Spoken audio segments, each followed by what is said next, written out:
क्या places of worship act 1991 संविधान विरोधी है? क्या एक्स सीजेआई श्री चंद्रचूड़ जी ने ज्ञान व्यापी के मामले में सर्वे के ऊपर स्टे ना देकर देश में एक पेंडोरा बॉक्स खोल दिया है? क्या आरएसएस के सर संचालक मोहन भागवत का यह कहना कि हर मस्जिद के नीचे शिवलिंग ढूंढने की जरूरत नहीं है, कहीं ये मुंह में राम बगल में छुरी वाली बात तो नहीं? इसी तरह देश के प्रधानमंत्री एक तरफ संविधान को नतमस्तक होते हैं और दूसरी तरफ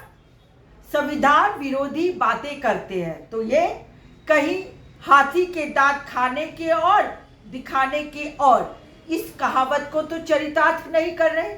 क्या सुप्रीम कोर्ट ने आज जो प्लेसेस ऑफ वर्शिप एक्ट की याचिकाओं पर अंतरिम आदेश पास किए हैं उससे देश में शांति, सुरक्षा और अमन कायम हो पाएगा? क्या सुप्रीम कोर्ट ने आज जो अंतरिम ऑर्डर पास किया है उसी लाइन पर फाइनल ऑर्डर भी पास होगा? जी हाँ साथियों, इन्हीं सब बातों पर चर्चा करने के लिए मैंने ये वीडियो आज आपके बीच बनाया है। नमस्कार साथियों, मैं रत्ना वोरा अहमदाबाद गुजरात से मेरे YouTube चैनल रत्ना वोरा बेबाक में आप सभी का बहुत बहुत स्वागत है। तो साथियों, प्लेसेस ऑफ वर्शिप एक्ट 1991 में क्यों लाया गया, पार्लियामेंट ने क्यों पास किया, इसके पीछे का एक छोटा इतिहास है जो मैं आपके बीच में रखना चाहती हूँ। आपको मालूम है कि 1980 से लेकर 90 तक और उसके बाद 92 में जब तक मस्जिद टूटती है उससे पहले ये एक माहौल बना था पूरे देश के अंदर, जिसके अंदर हिंदू मुस्लिम के बीच में एक दरार खड़ी की गई और पूरे देश को दंगों में झोंकने का यदि किसी ने काम किया था तो वह लाल कृष्ण आडवाणी, और उस टाइम पे उन्होंने जो राम रथ निकाला था उनके साथी थे हमारे देश के तत्कालीन प्रधानमंत्री नरेंद्र मोदी। इन लोगों ने मिलकर उस समय पर देश के अंदर जो राम रथ निकाला था, अयोध्या यात्रा निकाली थी, उसी के संदर्भ में वीपी सिंह की सरकार ने 1991 में प्लेसेस ऑफ वर्शिप एक्ट 1991 पास किया और उस एक्ट के मुताबिक 1947 से पहले जितने भी जिस किसी के भी धार्मिक स्थल है उनका ना तो कोई स्वरूप बदला जाएगा, ना ही उसमें कोई छेड़छाड़ की जाएगी।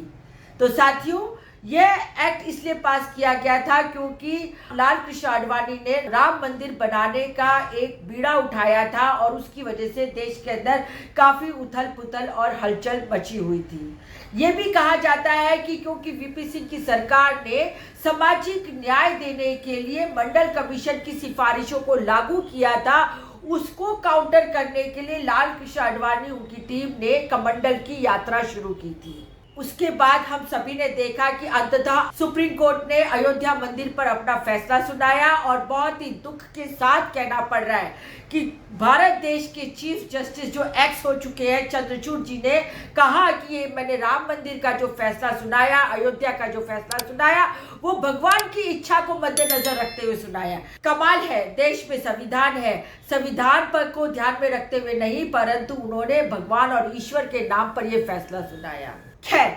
इसी बीच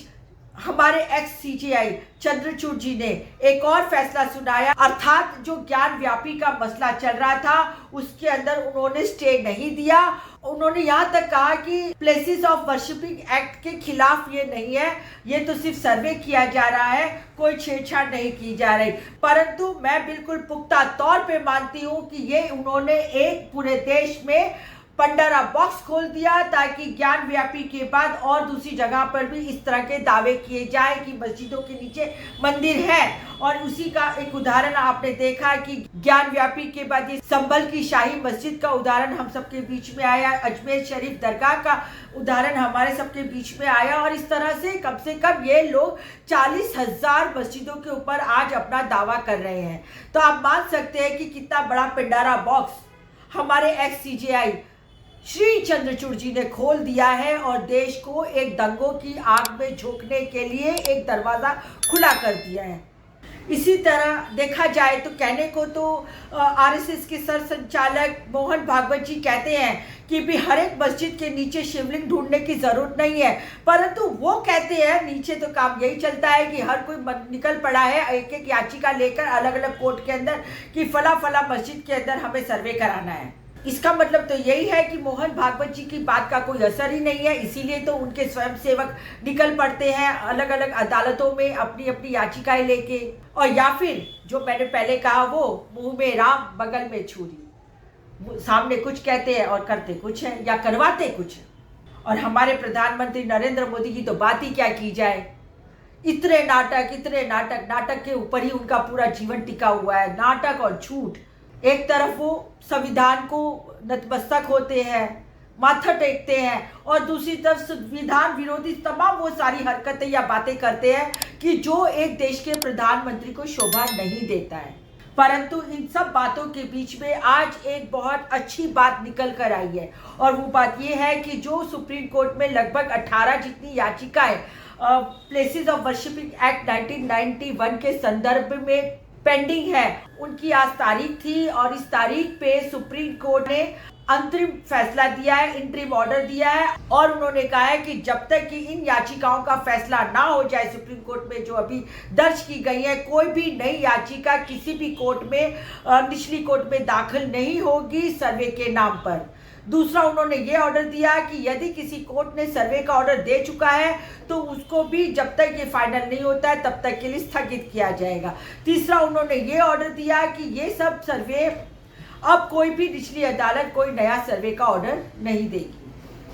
तो एक नई याचिका दाखिल नहीं होगी, जो दाखिल हो चुकी है और सर्वे का ऑर्डर दिया जा चुका है उन पे कोई कार्रवाई नहीं की जाएगी। तीसरा, किसी भी तरह के सर्वे करने का नया ऑर्डर पास नहीं किया जाएगा। तो आज ये एक बहुत अच्छी बात कह सकते हैं कि सुप्रीम कोर्ट से निकल कर आई है, परंतु ये फाइनल नहीं है, फाइनल फैसला अभी आया नहीं है, इसीलिए हम सबको फाइनल फैसले का इंतजार करना पड़ेगा। और मैं समझती हूँ कि देश में शांति, सुरक्षा, अमन, चैन, संप्रभुता को बनाए रखना हो तो ऐसी वाहियात पिटीशनों को सुप्रीम कोर्ट को खारिज कर देना चाहिए, और हमेशा के लिए ऐसी पिटीशन पर रोक लगा देना चाहिए, क्योंकि जो ये एक्ट पास हुआ था वो इसीलिए एक्ट पास हुआ था ताकि पुराने झगड़े या पुराने मुद्दों को लेकर कोई नए मुद्दे ना खड़े हों और देश का अमन, चैन और शांति में कोई विघ्न ना पैदा हो। तो साथियों, आज का मेरा वीडियो मैं यही समाप्त करती हूँ, और आशा करती हूँ कि आपको मेरा ये वीडियो पसंद आया होगा। यदि आपको मेरा ये वीडियो पसंद आया हो तो मेरा YouTube चैनल रत्ना वोरा बेबाक को आप सब्सक्राइब कीजिए, ज़्यादा से ज़्यादा लाइक कीजिए, ज़्यादा से ज़्यादा शेयर कीजिए। साथ ही आप मुझे फेसबुक, इंस्टा और एक्स पर भी फॉलो कर सकती हैं। फिर मिलती हूँ एक नई बात के साथ, तब तक के लिए नमस्कार।